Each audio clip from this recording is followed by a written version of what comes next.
தமிழகத்தின் பல்வேறு பகுதிகளில் ஆடிப்பெருக்கு விழா கொண்டாடப்பட்டு வரும் நிலையில் ஈரோடு மாவட்டம் பவானியில் பிரசித்தி பெற்ற கூடுதுறை சங்கமேஸ்வரர் கோயில் வளாகத்தில் பக்தர்கள் கூட்டமின்றி வெறிச்சோடி காணப்பட்டது.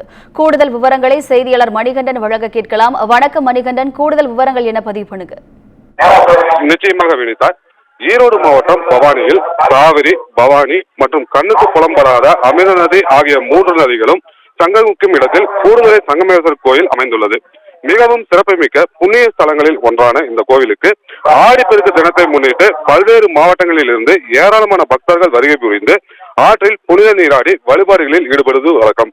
மேலும் இந்த நன்னாளில் பாத்தீங்கன்னா பொதுமக்கள் தங்களின் முன்னோர்களுக்கு தர்ப்பணம், திதி போன்றவற்றை கொடுத்து வழிபடுவதும் வழக்கமாக வைத்துள்ளனர். இந்நிலையில் பாத்தீங்கன்னா தற்போது காவிரி ஆற்றில் ஏற்பட்டுள்ள வெள்ளப்பெருக்கு காரணமாக பக்தர்கள் ஆற்றில் இறங்கி புனித நீராடுவதற்கு இந்து சமய அறநிலைத்துறை சார்பில் தடை விதித்துள்ளதால் படித்துறைகளில் பக்தர்கள் ஆற்றில் இறங்காத வகையில் தடுப்புகள் அமைத்துள்ளனர்.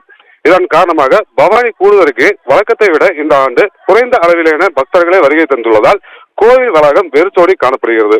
இருப்பினும் பக்தர்களின் வசதிக்காக காவிரி ஆற்றில் மோட்டார் மூலம் நீரேற்றி சவர் அமைத்து அதன் மூலம் புனித நீராட வசதி செய்யப்பட்டுள்ளது.